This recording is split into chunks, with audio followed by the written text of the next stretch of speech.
नमस्कार दोस्तों, स्वागत है आपके अपने YouTube चैनल पर। मैं आपका दोस्त रुद्रदामन। आज के वीडियो का टॉपिक है सातवाहन वंश।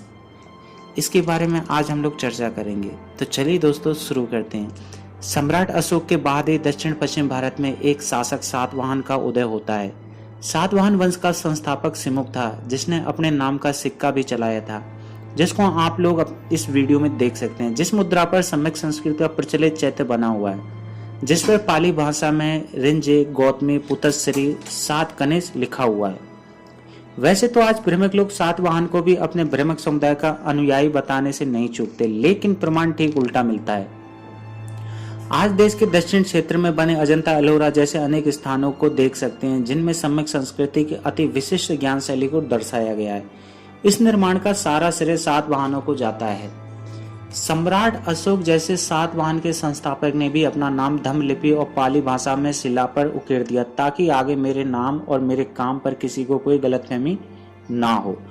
पाली भाषा में वह नाम राया सिमुक सातवाहनों श्रीमतो लिखा हुआ है, जिसको आप वीडियो में देख सकते हैं। दूसरी बात, सातवाहन के समय सभी जानकारी को धम्म लिपि और शिलाओं पर लिपिबद्ध किया गया था, यानी इनको भी भ्रमों के जैसे कागज का पुल नहीं मिल पाया था। वैसे तो सातवाहन साम्राज्य सम्यक संस्कृत और बहुत बड़ा पोषक शासक था। अपने राज्य क्षेत्र के अंदर धम्म लिपि में लिखे हुए बहुत से अभिलेखों के साथ चैत्य मठ बुद्ध विहार का निर्माण किया गया था। सातवाहन वंश का उसी धम्म लिपि से लिखा हुआ एक अभिलेख मिला है, जो नांडे घाट महाराष्ट्र से मिला है। उस अभिलेख पर धम्म लिपि में कसन वासुदेवा लिखा हुआ है। अब इस नाम को देखकर भ्रमवंशी लेखकों के मुंह में पानी आने लगा। क्या है कि ये लोग सीधे लकीर में कुछ नई निशान देखकर रथ के चक्के का अनुमान लगा लेते हैं। राजगीर में जरासंध के रथ का चक्के का निशान, तो कभी सिर्फ चक्का मिल जाने पर उस चक्के को किसी द्वापर युग के पात्र का रथ बताने लगते हैं। किसी की मुद्रा पर घोड़े का निशान देखकर अश्वमेघ यज्ञ कराने लगते हैं। अब भला इन ब्रह्मवंशियों की कथा कहानियों के पात्रों के नाम के जैसा यदि कोई नाम मिल जाए, तो भला ब्रह्मवंशी लेखक चुप कैसे रह सकते हैं। इस नाम को देखकर ब्रह्मवंशी लेखक लगे सुरताल मिलाने, लेकिन ब्रह्मवंशी लेखकों को सुरताल मिलाने से पहले यह तो बताना चाहिए कि यह सातवाहन शासक के अंदर कसन वासुदेवा नाम का पात्र आज से कितने वर्ष पूर्व का है, और वहीं तुम लोगों द्वारा स्थापित महाभारत का पात्र द्वापर युग का है। द्वापर का समय काल तो तुम लोग तय किए हो, फिर दोनों पात्रों के बीच में समय का इतना बड़ा फासला क्यों? चलो मानो कि समय की गिनती में तुम लोगों से कोई भूल हो गई होगी, लेकिन लगे हाथ यह भी तो बता दो कि जब कसन को लिखना या लिखवाना आता था, तभी तो अपने नाम ठाम धाम सहित सारा जानकारी लिखवाया था। अब अगर यह किशन तुम लोगों द्वारा प्रचारित महाभारती कथा वाला पात्र किशन है, तो उसने अपने बेशकीमती गीता ज्ञान धरोहर को अपने द्वारा लिखित अभिलेख की लिपि अर्थात धम्म लिपि में लिपिबद्ध क्यों नहीं करवाया था? सच यह है कि आज कुछ तथाकथित ब्रह्मवंशी लेखक अपने स्वार्थ में अंधे होकर भ्रम का पुलिंदा बना रहे हैं। अरे लिखने से पहले कुछ तो सोचा करो, क्योंकि अब राजपूत और मुगल के दरबार में रहने वाले ब्रह्म भाटों की अंधेरी नगरी, चौपट राजा, मूर्ख दरबारी, अज्ञान प्रजा वाली जानकारी नहीं है।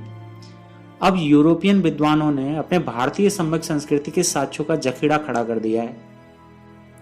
तुम लोगों द्वारा भ्रम के ऊपर खड़ी गई बालों की भीत, काल्पनिक कहानियों का साम्राज्य अब ढहना अर्थात गिरना शुरू हो गया है, क्योंकि यह भ्रम का पुलिंदा मात्र है। सातवाहन साम्राज्य में ही एक शासक हुए जिनका नाम गौतमीपुत्र सातकर्णी था, जिन्होंने अपने नाम को धम्म लिपि द्वारा स्तूप पर लिखवाया था। नीचे स्तूप का चित्र दोस्तों मैं दे रहा हूं। इस स्तूप पर ऊपर वाली गर्दन में श्री सातकर्णी लिखा हुआ देखा जा सकता है।